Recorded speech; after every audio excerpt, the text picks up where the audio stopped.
میں سریا جبین آپ سے مخاطب ہوں۔ میں نے ایم.اے اردو لٹریچر سے امتیازی حیثیت سے کامیاب کیا۔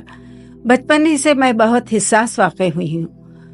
معاشرے میں پھیلی برائیوں، ناانصافیوں اور اذیتوں کو دیکھ کر میرا حساس دل تڑپ اٹھتا ہے، اور سماج میں وقوع پذیر واقعات کا مشاہدہ کرتے ہوئے میں نے سماج کی اصلاح کے لیے قلم کا سہارا لیا، اور یہی واقعات میری تحریر کا محرک بنا۔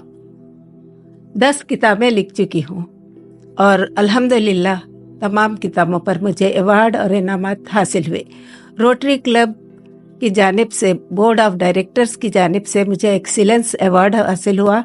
اس کے علاوہ حیدرآباد کی مختلف انجمنوں کی جانب سے کئی ایوارڈ اور انعامات حاصل ہوئے۔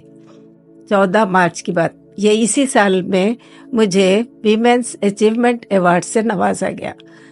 اس کے بعد اب 11 مارچ 2024 کو کارنامہ حیات ایوارڈ بدست وزیر اعلیٰ ریونت ریڈی تلنگانہ نوازا گیا۔ میں محفل خواتین کی موجودہ آج کل جو ہوں، میں محفل خواتین کی باوقار جو محفل ہے جو 50 سال سے زیادہ عرصے سے قائم ہے، اس کی سیکریٹری نشر اشاعت ہوں۔ تو یہ میرا تعارف ہے۔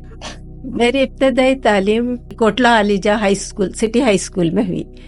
اس کے بعد میں نے پرائیویٹ طور پر ایم.اے کیا، کیونکہ اور صرف کوچنگ ٹیوشن وغیرہ لے کر، اس کے علاوہ کیونکہ اتفاق سے مجھے ٹیکنیکل ایجوکیشن ڈپارٹمنٹ میں سروس مل گئی، تو الحمدللہ سروس ملنے کے بعد باقاعدہ وہ سینئر جونیئر سے لے کے آج ایڈمنسٹریٹو آفیسر تک، اب میں ایڈمنسٹریٹو آفیسر کے پوسٹ سے ریٹائر ہوئی۔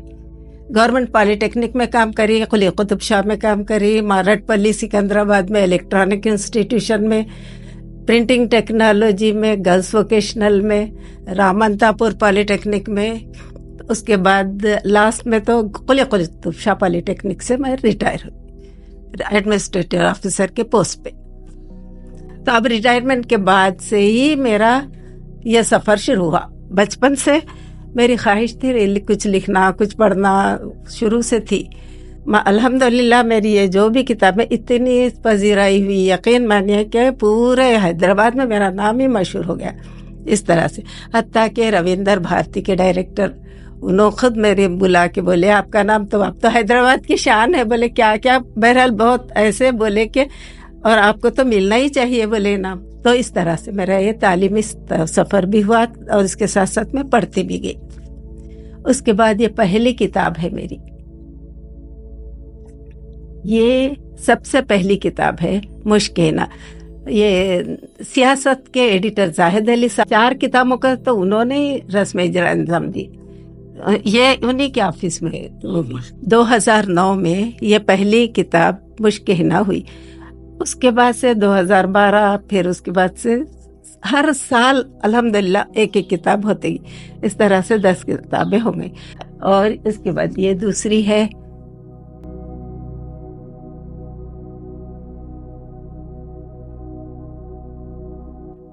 یہ ہے خوابوں کی پرچھائیاں ہے۔ اس کے بعد ایک رنگ وفا، یہ بھی، اور یہ ہنسی رتوں کی آہت ہے، علامہ فروخ اعجاز صاحب کا تبصرہ۔ اس میں پورے تبصرے پورے الحمدللہ وائس چانسلر سے لے کے ہر ایک نے اس میں تبصرے کیے کتابوں پہ، ہر ایک نے سراہا الحمدللہ، سب نے بہرحال مجھے بہت اچھا ریسپانس ملا اس کتابوں میں۔ یہ احساس کی مہک ہے یہ کتاب۔ اس کے بعد یہ ہے ارمانوں کے پھول۔